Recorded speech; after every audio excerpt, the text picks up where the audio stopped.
大家好，我现在跟大家播报一篇来自 BBC 的文章。BBC 国际台记者安德烈·扎哈罗夫 （Andrei Zakharov） 与卡特琳娜·钦库洛娃 （Katerina Kinkulova）。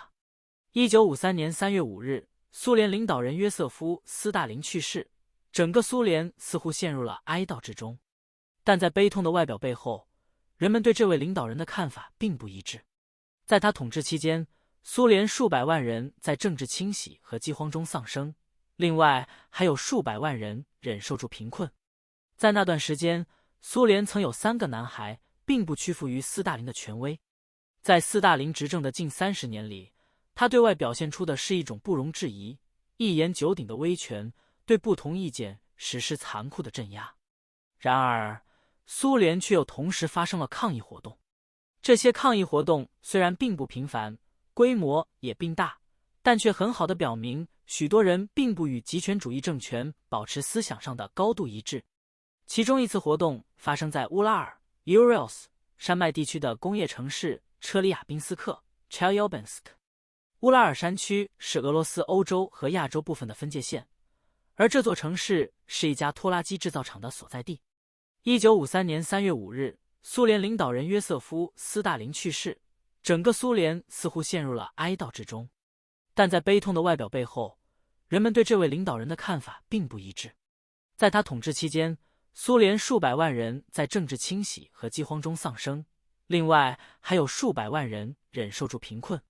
在那段时间，苏联曾有3个男孩并不屈服于斯大林的权威。在斯大林执政的近30年里，他对外表现出的是一种不容置疑、一言九鼎的威权，对不同意见实施残酷的镇压。然而，苏联却又同时发生了抗议活动。这些抗议活动虽然并不频繁，规模也并大，但却很好地表明，许多人并不与极权主义政权保持思想上的高度一致。其中一次活动发生在乌拉尔 （Urals） 山脉地区的工业城市车里亚宾斯克 （Chelyabinsk）。乌拉尔山区是俄罗斯欧洲和亚洲部分的分界线，而这座城市是一家拖拉机制造厂的所在地。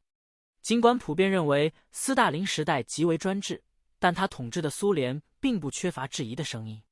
饥饿的人们，起来战斗！纸上的笔记很幼稚，像是出自学生之手。在排队中的一位女士读了传单说：“这个是有思想的人写的。”男孩们是亚历山大·波利亚科夫，又名舒拉、米哈耶尔·乌尔曼、米莎和叶夫根尼·格肖维奇、根亚。这3名少年都是13岁，领头的是舒拉·波利亚科夫。长大后的舒拉，他的家人最早来自乌克兰的哈尔科夫，他和母亲、祖母、姐姐和阿姨一起在战争期间被疏散到乌拉尔。由于市政部门疲于接纳许多战争撤离人员，他们一家5口住在一间房里。舒拉的父亲在战争中丧生，他的妈妈是律师，供养全家。根亚也是在没有父亲的情况下长大的，但原因不同。他出生在列宁格勒，1934年他的父亲被捕，被诬告属于一个计划推翻政府的地下网络，就这样无影无踪的再也没有回家。为了保证2个孩子的安全，根亚的妈妈搬到了车里亚宾斯克。尽管她的丈夫是人民的敌人，但她还是设法找到了一份中学教师的工作。根亚的父亲在战前被处决，但家人等到很久之后才知道他的死讯。米莎和根亚一样，也来自列宁格勒，但他的家人都健在。他的父母在战争开始时搬到车里亚宾斯克，在当地的拖拉机厂工作。当时拖拉机厂造的是坦克，而不是农业设备。在车里亚宾斯克，米莎的家人生活在异常拥挤的环境中，甚至被迫与陌生人共用一个房间，隔开空间就靠拉起一根晾衣绳，在上面挂床单。3个男孩上了同一所学校，米莎和根亚甚至坐在教室的同一张桌子上。尽管他们只有13岁，但已经在阅读马克思、列宁和斯大林的著作，这些著作被列入他们学校教学大纲的一部分。他们从这些书中了解到，接受不公正的事情是错误的。长大后的根亚，他们还仔细学习法国革命者在1870年代工人运动期间创作的《国际歌》，这首歌后来成为所有反对社会不公正的人都爱唱的歌曲。国际歌在1922年至1944年间成为苏联国歌。男孩们不敢相信，歌词中呼吁人们起来反对社会不平等的歌词在苏联没有被禁。这些男孩和他们的家人生活在极度贫困之中，靠战后口粮限量供应勉强度日，经常处于饥饿边缘。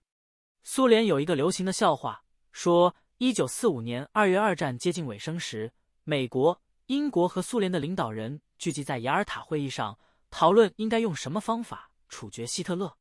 这个笑话说道，当时的英国首相丘吉尔建议绞死，美国总统罗斯福想出了电椅，但苏联领导人斯大林认为最有效的办法是让希特勒吃苏联配给的口粮。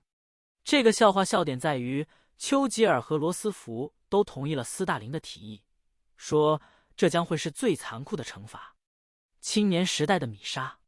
但并不是每个苏联人都被迫靠微薄的口粮生存。这三个男孩有一个同学，他的父亲是当地工厂的厂长。这位同学的生活方式与他们完全不同，他每天上学有司机送，他的盒饭里总是有更好的午饭。在他的生日派对上，男孩们可以喝汽水，看投影到墙上的卓别林的电影。不用说，厂长的家人不必和陌生人合住一个房间，而是享受住宽敞舒适的住宿。所有这一切感觉就像童话故事中的情节。即使在战前，车里亚宾斯克工厂工人的生活条件已经相当艰苦，许多人住在地下室和防空洞里。随着战争的开始，车里亚宾斯克涌入许多来自俄罗斯西部地区撤离人员，这使情况变得更糟。1943年12月，工厂管理层发现多达300名工人在车间里睡觉，因为他们无处可去。